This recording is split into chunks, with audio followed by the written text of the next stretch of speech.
শিক্ষার্থীরা, আমরা একাদশ শ্রেণীর অনলাইন ক্লাসে আবার তোমাদেরকে স্বাগত জানাচ্ছি। গত ক্লাসে আমি তোমাদেরকে শেয়ার অধিকারের একটা অঙ্ক গাণিতিক সমস্যা আমরা সমাধান করেছিলাম। আজকে আসো আমরা আবার আমার বোর্ডে একটা অবহারের একটা গাণিতিক সমস্যা রয়েছে। এখানে দুইটা জিনিস তোমাদেরকে খেয়াল করতে হবে। অঙ্কটা তোমরা অবশ্যই আগে যেভাবে বলেছি সেভাবে তুলে নিবা, তারপরে অঙ্কটা করবা, ঠিক আছে? দেখো, ঢাকা লিমিটেডের অনুমোদিত মূলধন 3 লক্ষ টাকা, অর্থাৎ ঢাকা লিমিটেডের মোট মূলধন হচ্ছে 3 লক্ষ টাকা। এই 3 লক্ষ টাকার ব্যাখ্যা হচ্ছে যার প্রতিটি শেয়ার 10 টাকা মূল্যের, প্রত্যেকটা শেয়ারের দাম 10 টাকা করে 30,000 শেয়ারে বিভক্ত, অর্থাৎ কোম্পানির মোট 30,000 শেয়ার, প্রত্যেকটার দাম 10 টাকা করে 3 লক্ষ টাকা। কোম্পানি ডিসিশন নিল যে 20,000 শেয়ার বিক্রি করবে। কোম্পানি 20,000 শেয়ার বিক্রি করবে 10% অবহারে। এই একটা কথা, 10% অবহারে মানে 10% ডিসকাউন্টে, 10% বাড়তায়। শেয়ারের মূল্য ছিল 10 টাকা, তো 10% অবহার হচ্ছে 10 টাকা, 10% কম দিলে হচ্ছে 9 টাকা করে হয়, 1 টাকা কমে বিক্রি করবে। বিক্রয়ের জন্য বিজ্ঞপ্তি দিল, মোট 18,000 শেয়ারের আবেদন পাওয়া গেল। দেখো, কোম্পানি কিন্তু শেয়ার বিক্রি করবে হচ্ছে 20,000, কিন্তু আবেদন পাওয়া গেছে হচ্ছে 18,000-এর। এটাকে আমরা বলি আন্ডার সাবস্ক্রিপশন, অর্থাৎ যে পরিমাণ শেয়ার বিক্রি করা হবে তার চাইতে কম আবেদন পড়াকে আমরা আন্ডার সাবস্ক্রিপশন বলে থাকি। 8,000 টাকা অবলেখকের কমিশন এবং 4,000 টাকা ব্যাংক চার্জ প্রদান করা হলো। তাহলে এখানে একটা জিনিস আমাদের একটু সুবিধা হচ্ছে এই যে আমরা যেহেতু 20,000 শেয়ারের জন্য বিজ্ঞপ্তি দিয়েছি, কিন্তু জনগণ আমাকে 18,000 শেয়ার ক্রয়ের জন্য ইচ্ছা পোষণ করেছে, আমার এখানে আর কোনো অতিরিক্ত আবেদন জমা পড়েনি, সেহেতু আমরা আর কোনো অতিরিক্ত আবেদনের টাকা ফেরত দেওয়ার কোনো প্রশ্ন নেই। তো এইখানে দুইটা জিনিস আমাদের শিক্ষণীয়। একটা হচ্ছে যে অবহারে বিক্রয় করলে কিভাবে আমাদের জাবেদা দাখিলা দিতে হয়, আরেকটা হচ্ছে আমরা যদি যে পরিমাণ শেয়ার বিক্রয় করতে ইচ্ছুক, যদি আমরা তার চেয়ে কম পরিমাণ আবেদন পেয়ে থাকি তাহলে আমরা কি করব। এই দুইটা জিনিস আমাদের শেখার বিষয় আছে। চলো আমি আজকে এই গাণিতিক সমস্যাটা সমাধান করাই। তা আমি এটা এখানে থাকুক, আমি জাবেদাটা আগে করি যে আমাদের জাবেদা দাখিলা কিভাবে করতে হবে।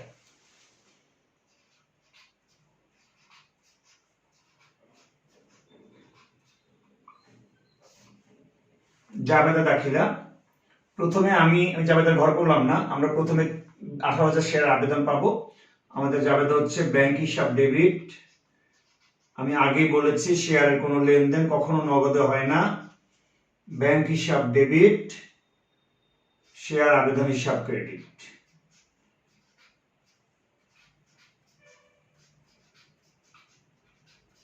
শেয়ার আবেদন ক্রেডিট। এখানে আমরা কত শেয়ারের টাকা পাবো? আমরা 18,000 শেয়ারে 18,000 শেয়ার ইন্টু 9 টাকা করে আমাদেরকে দিবে, কারণ আমরা 10 টাকা করে বিক্রি করছি না। যদিও শেয়ারের দাম হচ্ছে 10 টাকা, কিন্তু আমরা 1 টাকা কম, 10% মানে 1 টাকা কমে আমরা বিক্রি করছি, সেহেতু আমাদের হবে 9,90,000, 8,72,000, 1,62,000 টাকা আমরা পাবো।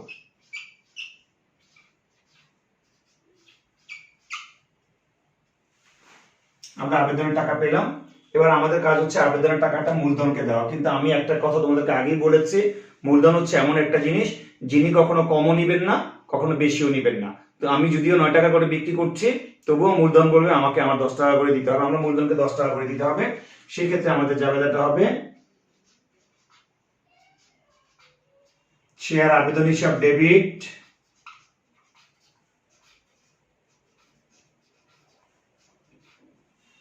শেয়ার অবহার হিসাব ডেবিট। যদি অধিহার হয় আমরা ক্রেডিট করি,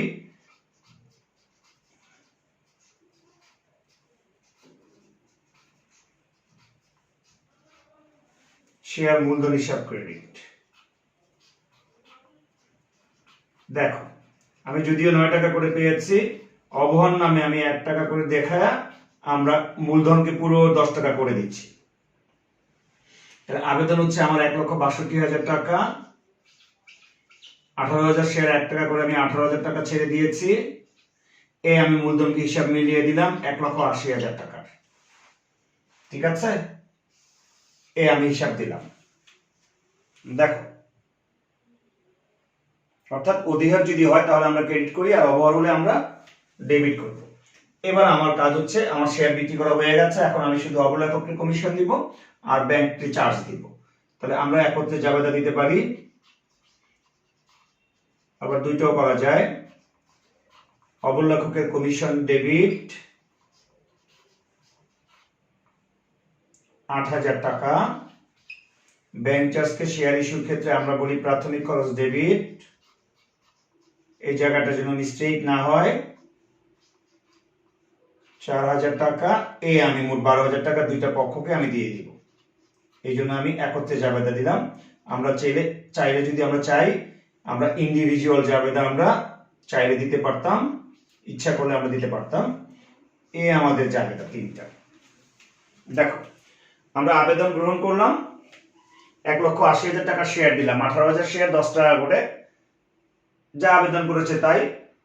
কিন্তু আমরা 1,80,000 টাকা করে মূলধনকে দেওয়া যাবে না, কারণ মূলধন বললাম আমি কম নিবে না, বেশি নিবে না, 1 টাকা করে যেহেতু আমি কম নিয়েছি, সে 1 টাকা সহ মিলিয়ে আমি মূলধনকে 1,80,000 টাকা মিলাতে হবে, কারণ 18,000 শেয়ার 10 টাকা করে, 1,80,000 টাকাই মূলধন নিবে। এরপরে আমাদের কাজটা হচ্ছে যে আমরা অবলেখককে আমরা কমিশন প্রদান করব, এই আমাদের জাবেদা। এবার আমাদের কাজটা হচ্ছে, যদি আমরা এই ধরনের প্রতিষ্ঠানে কখনো আর্থিক অবস্থার বিবরণী করতে যাই, সেই ক্ষেত্রে আমাদেরকে কি করতে হবে? আসো আমরা এখন আর্থিক অবস্থার বিবরণী করব। দেখো, শেয়ার ইস্যু খুব ছোট অঙ্ক, তুমি চাইলে এটাকে সহজে সমাধান করতে পারো।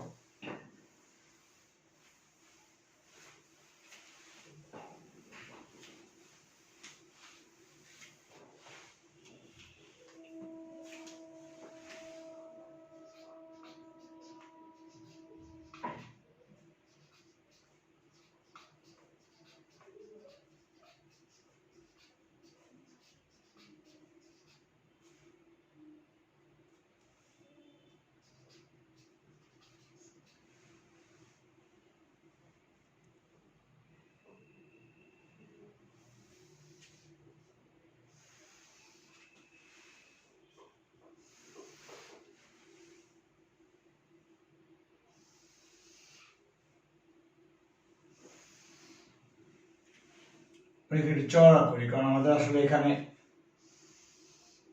এই ঘরটা একটু বড় রাখা আমাদের জন্য সুবিধা।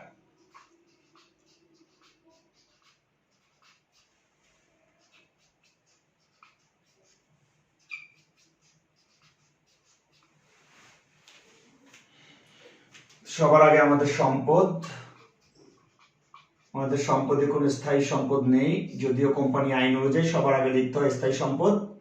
তোমরা একটা জিনিস মনে রাখবা, কোম্পানির বেলায় সম্পত্তি সমূহ লিপিবদ্ধকরণের ক্ষেত্রে একটা নিয়ম আছে, কোম্পানির ক্ষেত্রে স্থায়িত্বের ভিত্তিতে,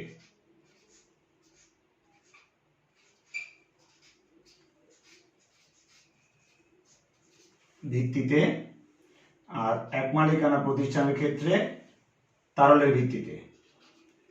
এই কথাটা মনে রাখবা, এক মালিকানার ক্ষেত্রে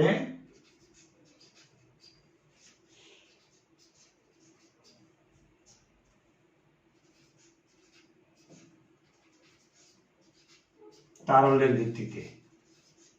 যার কারণে কোম্পানির ক্ষেত্রে আমরা যে সম্পত্তি যত স্থায়ী সেই সম্পত্তিকে আগে লিখবো, কিন্তু আমাদের এখানে যেহেতু কোনো স্থায়ী সম্পত্তি নেই, আমাদের যা আছে চলতি সম্পদ আছে, সেহেতু আমরা এটাকে আগে লিখব চলতি সম্পদ। ব্যাংক জমার উদ্বৃত্ত, ব্যাংক জমার উদ্বৃত্ত। একটা জিনিস খেয়াল করে দেখো, ব্যাংক জমার উদ্বৃত্তের ক্ষেত্রে আমাদের প্রথমে আমরা ব্যাংকে টাকা পেয়েছিলাম 1,62,000 টাকা। প্রথমে আমরা ব্যাংকে টাকা পেয়েছিলাম 1,62,000 টাকা।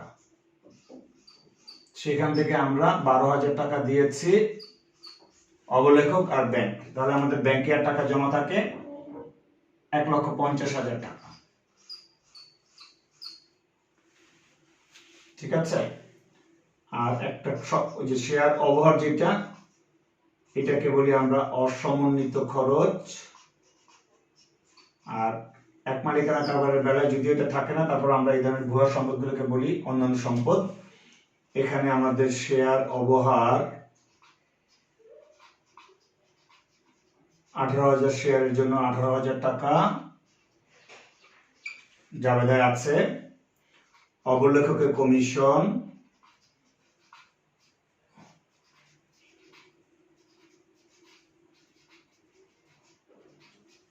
এখানে দিয়েছি আমি 8,000 টাকা। ব্যাংক চার্জ, যেটার আমি নাম দিয়েছি জাবেদায় আছে। প্রাথমিক খরচ এইটা আমার 4,000 টাকা। 18 আর 26 আর 30,000 টাকা।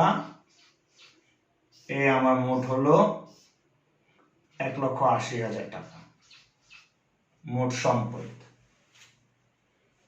এবার আসো আমার নিচের অংশ।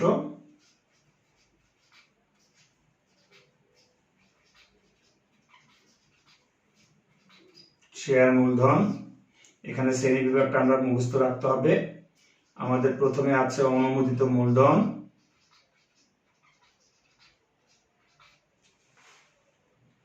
অনুমোদিত মূলধনে আছে প্রতিটি 10 টাকা মূল্যের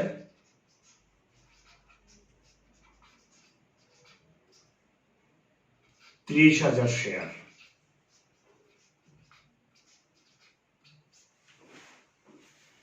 ৳3,00,000 টাকা। ইস্যুকৃত মূলধন,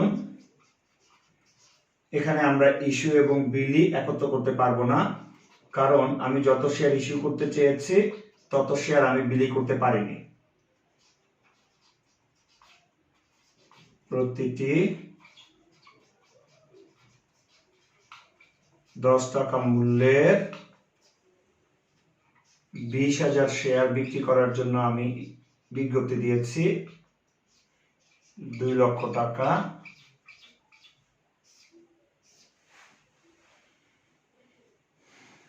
এরপরে আমার বিলিকৃত মূলধন, আমি আসলে 20,000 শেয়ার বিলি করতে পারিনি, আমি বিলি করতে পেরেছি 18,000 শেয়ার। প্রতিটি 10 টাকা মূল্যের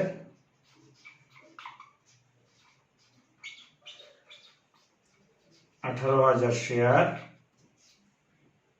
1,80,000 টাকা। এটা হচ্ছে আমার আদায়কৃত মূলধন। এইটাই শুধু আমার টাকার অঙ্কে যাবে, আর বাকিগুলো আমার কাউন্টে যাবে না। আদায়কৃত মূলধন হচ্ছে আমার বিলিকৃত যা তাই। এই বিলিকৃত লিখে দিয়ে এই বিলিকৃত টাকাটা এই ঘরে লিখে দিবা। যেহেতু আমার এখানে কোনো অধিহার নেই, আমি কোনো বেশি দামে শেয়ার বিক্রি করিনি, আমার আর কোনো হিসাব খাত নেই, আমার 1,80,000 টাকা। দেখো কত সহজে একটা অঙ্ক হয়ে যায়। তো এখানে একটা জিনিস আমাদের জানা থাকতে হবে, জিনিসটা হচ্ছে যে দেখো আমি এখানে আমার মোট শেয়ার আছে 30,000, এইটা আমার অনুমোদিত মূলধন। আমি বিক্রি করার জন্য বিজ্ঞপ্তি দিয়েছি 20,000, কিন্তু যেহেতু আমি কম আবেদন পেয়েছি সেহেতু আমি ইস্যু এবং বিলি অ্যাড করতে পারবো না। ইস্যু এবং বিলি অ্যাড করতে পারবো আমি তখনই যদি আমার আবেদন সংখ্যা আমার বিজ্ঞপ্তিকৃত শেয়ার সমান অথবা বেশি হয়। সমান অথবা বেশি হয় তখন তুমি চাইলে ইস্যু এবং বিলি অ্যাড করতে পারো, আদারওয়াইজ তুমি কখনো ইস্যু এবং বিলি অ্যাড করতে পারো না। যেহেতু আমার এখানে বিলিকৃত মূলধন মানে আমার এখানে আবেদন করেছে 18,000, আমি 20,000 শেয়ার বিক্রি করার জন্য রাস্তায় নেমেছি, কিন্তু আমার কাছে কাস্টমার এসছে 18,000। ডেফিনেটলি আমি 18,000-এর বেশি শেয়ার কখনোই বিক্রি করতে পারবো না। আমাকে 18,000 শেয়ারে বিক্রি করতে হবে, 20,000 শেয়ার আমি বিক্রি করতে পারবো না, কারণ আমার কাস্টমার নেই। যার কারণে আমার বিলি করতে পারবো আমি 18,000। আর বিলিকৃত যা তলবকৃত ঠিক তাই, এই বিলিকৃত টাকাটা এখানে তলবকৃতের মধ্যে চলে যাচ্ছে। দেখো সবসময় মনে রাখবো বিলিকৃত টাকাটাই আদায়কৃততে চলে যাবে। তো এখানে আরেকটা জিনিস জানা আছে, সেটা হচ্ছে যদিও আমার শেয়ারের দাম 10 টাকা, কিন্তু আমি শেয়ার বিক্রি করেছি 9 টাকা করে। কিন্তু আমি তোমাদেরকে বারবার বলছি, আগেও বলেছি, এখনো বলি, মূলধন কখনো কমও নিবে না বেশিও নিবে না। মূলধনে আমার শেয়ারের জেনুইন যে মূল্য সেই মূল্যে আমাকে লিখতে হবে। হ্যাঁ, আমি এখানে 1 টাকা বেশি লিখেছি, সেই 1 টাকার ঘাটতি আমি পূরণ করে দিয়েছি। এখানে 1 টাকা করে 18,000 শেয়ার 18,000 টাকা বেশি লিখেছি, এই সেই 18,000 টাকা আমি এটা দিয়ে পূরণ করে দিয়েছি। খেয়াল করে দেখো, একটু ভালো করে খেয়াল করে দেখো, আমরা পূরণ করে দিয়েছি।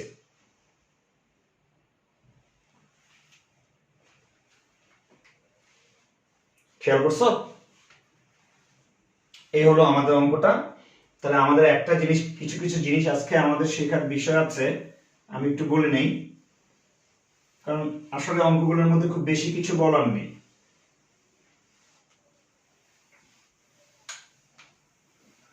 এখানে মাঝে মাঝে আমাদের অঙ্কের মধ্যে দুই একটা জিনিস আসে একটু ব্যতিক্রমধর্মী, অর্থাৎ ধরো এমন যদি আসে কখনো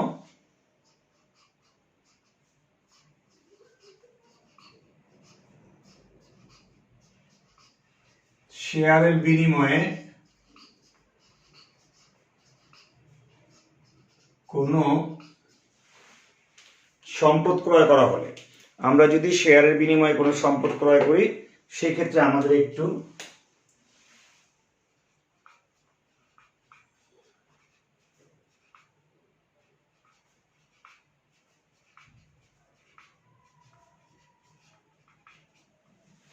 তুমি এটাকে আলাদা কোনো জিনিস মনে করবে না। একটা জিনিস একটু নিজে ভেবে দেখো, যে আমরা শেয়ারের বিনিময়ে কিন্তু টাকা নিয়ে আসি বাজার থেকে, মাঝে মাঝে আমরা শেয়ারের বিনিময়ে টাকা নিয়ে আসি না, আমরা শেয়ার বিক্রি করে কোনো একটা জিনিস নিয়ে আসি। একই জিনিস আমরা যদি টাকা আনি, তাহলে আমরা বলি ব্যাংক হিসাব ডেবিট, আবেদন হিসাব ক্রেডিট। যে আমি যদি একটা টাকা, আমি যদি টাকা না নিয়ে যদি আমি একটা দালান নিয়ে আসি, তাহলে আমার হচ্ছে দালান কোঠা হিসাব ডেবিট, আবেদন হিসাব ক্রেডিট। আমি যদি একটা মেশিন নিয়ে আসি, তাহলে মেশিন হিসাব ডেবিট, আবেদন হিসাব ক্রেডিট। তুমি খেয়াল করে দেখো, আমরা যেটাই নিব না কেন, আমরা শেয়ারের বিনিময়ে যা নিব, টাকা নিলে টাকা ডেবিট, যে কোনো জিনিস নিলে জিনিসটা ডেবিট, এটাকে আমরা ভিন্ন চোখে দেখার কিছু নাই। সেই ক্ষেত্রে আমরা জাবেদা দিব যে ধরো সম্পদ, যেই সম্পদ করবো, অর্থাৎ সম্পদ হিসাব ডেবিট। আমি এখানে সম্পদ লিখলাম, কিন্তু তোমার অঙ্কে সম্পদের নাম থাকলে তুমি সম্পদের নাম লিখবা, দালান কোঠা থাকলে দালান কোঠা লিখবা, সম্পদ হিসাব ডেবিট,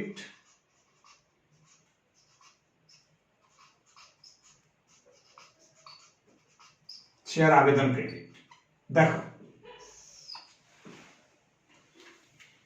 আমি সম্পদ কিনলাম, এবার আমি সম্পদের এই টাকাটা, আমি এই আবেদনের টাকাটা আমি মূলধনকে দিয়ে দিলেই আমি সম্পদ পেয়ে যাব।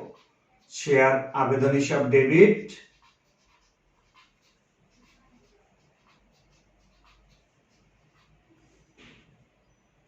শেয়ার মূলধন হিসাব ক্রেডিট।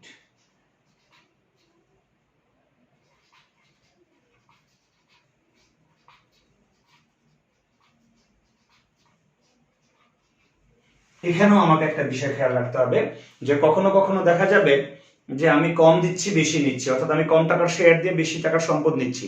ধরো আমি এমন একটা পরিমাণে শেয়ার দিচ্ছি, যে শেয়ারের মূল্য হচ্ছে 20,000 টাকা, কিন্তু আমি যে সম্পদটা নিচ্ছি সম্পদটার মূল্য হচ্ছে 25,000 টাকা। তার মানে তুমি বেশি নিচ্ছ কম দিচ্ছ, এই যে পার্থক্যটুকু, এটাই হচ্ছে আমাদের অধিহার। ভালো করে বুঝে দেখো, আমি যদি বেশি নিয়ে কম দেই, অর্থাৎ আমি যেটা নিচ্ছি সেটার দাম যদি বেশি হয়, আর আমি যেটা দিচ্ছি এটার দাম যদি ওটা চেয়ে কম হয়ে থাকে, তাহলে আমরা এটা বাড়তিটুকুকে আমরা বলবো অধিহার। আর যদি আমি কম নিয়ে বেশি দিয়ে থাকি, সেটাকে বলবো আমি অবহার। ধরো আমি 20,000 টাকার একটা মেশিন ক্রয় করার জন্য আমি 25,000 টাকার শেয়ার দিলাম, সেক্ষেত্রে আমি 5,000 টাকা ছেড়ে দিতে হচ্ছে, এটাকে বলবো আমরা অবহার। তো আমরা যদি সম্পত্তি ক্রয় করতে গিয়ে কখনো যদি আমাদের অধিহার বা অবহার থেকেই থাকে, সেটাকেও আমরা একই জাবেদায় লিপিবদ্ধ করব। অর্থাৎ অধিহার থাকলে শেয়ার অধিহার হিসাব ক্রেডিট,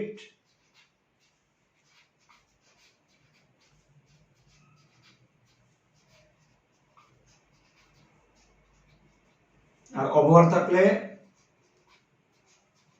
শেয়ার অবহার হিসাব ডেবিট, যদি থাকে, না থাকলে লিখবা না।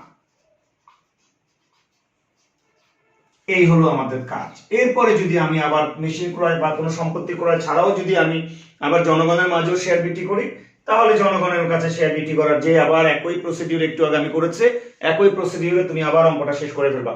অর্থাৎ তুমি মনে রাখবা, আমরা শেয়ার দিয়ে এক কাজও করতে পারি, আমরা দুই কাজও করতে পারি। শেয়ার দিয়ে আমরা কখনো টাকা নিতে পারি, কখনো আমরা কোনো সম্পদ নিতে পারি, আবার আমরা সম্পদও নিব, টাকাও নিব। মানে আমরা একটা স্থায়ী সম্পদ নিতে পারি, টাকাও নিতে পারি। স্থায়ী সম্পদ নিলে স্থায়ী সম্পদের জন্য একটা প্রসিডিউর মানবা, তারপরে তুমি আবার টাকার জন্য প্রসিডিউরটা মানবা। স্থায়ী সম্পদের ক্ষেত্রে দুইটা জাবেদা বাড়তি দিয়ে তারপর তুমি ব্যাংকের ওই যে ব্যাংক হিসাব ডেবিট, আবেদন হিসাব ক্রেডিট, একই সিস্টেমে অঙ্কটা করে যাবা। একটু ভালো করে দেখে দেখো বুঝে যায় কিনা।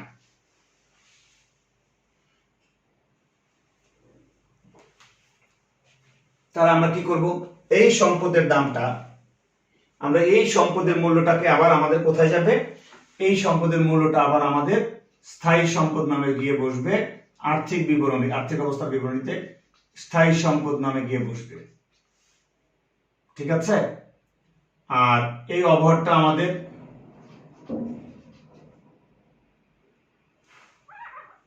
অসমন্বিত খরচে গিয়ে বসবে।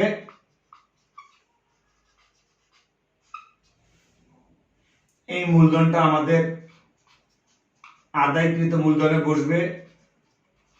ওই যে আমরা নরমাল অঙ্ক করার সময় যেমন আদায়কৃত মূলধন লিখি, এই অধিহারটা আমাদের যদি থাকে অধিহারে গিয়ে বসবে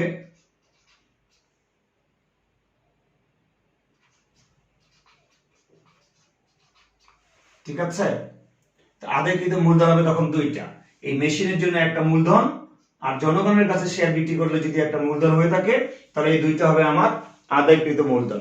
তো একটু ব্যাপারটা ভেবে দেখো যে আমাদের শেয়ার ইস্যু বিষয়টা আসলে আমাদের প্রসিডিউরটা মোটেই জটিল না, খুব সিম্পল একটা প্রসিডিউর। আমরা চাইলেই খুব সহজে আমরা এই ধরনের একটা গাণিতিক সমস্যা সমাধান করতে পারি। তোমরা বোর্ডের অঙ্কগুলো দেখে নিও, বোর্ডের অঙ্কগুলো একই স্টাইলে অঙ্কগুলো আসে। তো আমি পরবর্তীতে, আমরা যেহেতু একটু ফান্ডামেন্টাল একটা কনসেপ্ট আমরা অলরেডি নিয়েছি, আমি পরবর্তী ক্লাসে তোমাদেরকে বোর্ডের যে অঙ্কগুলো আছে শেয়ার ইস্যু সংক্রান্ত, যৌথ মূলধনী কোম্পানির মূলধন সংক্রান্ত, আমরা সেই গাণিতিক সমস্যাগুলোকে পর্যায়ক্রমে সমাধান করতে থাকবো। আমি ক্লাসটা লেংদি করব না, এতটুকুই যথেষ্ট। আজকে এতটুকুই শিখে রাখো। তাহলে আবারও বলে দিচ্ছি, গত ক্লাসে ছিল আমার অধিহারের ব্যাপারটা, আজকের ক্লাসে ছিল আমার দুইটা বিষয়, একটা হচ্ছে অবহার এবং আরেকটা ছিল হচ্ছে আমাদের কম আবেদন পড়া। আমি যে পরিমাণ শেয়ার বিক্রি করার জন্য আমার ডিজিআর করেছে, আমার ডিজিআর ফুলফিল হয়নি, অর্থাৎ আমার কম পরিমাণ শেয়ারের আবেদন পড়েছে, এটাকে আমরা বলি আন্ডার সাবস্ক্রিপশন। তো যে আন্ডার সাবস্ক্রিপশন করলে আমাদের সুবিধাটা হচ্ছে কোন জায়গায়, যে আমরা টাকাটা ফেরত দিতে হয় না। তবে একটা জায়গায় আমাদেরকে কেয়ারফুল থাকতে হবে, জায়গাটা হচ্ছে আর্থিক অবস্থার বিবরণী করার সময় ভুল ক্রমেও যেন আমরা ইস্যু এবং বিলি এক করে না ফেলি। ইস্যু এবং বিলিটা তখন আমাদের আলাদা থাকবে। তো ধন্যবাদ, সবাই ভালো থাকো।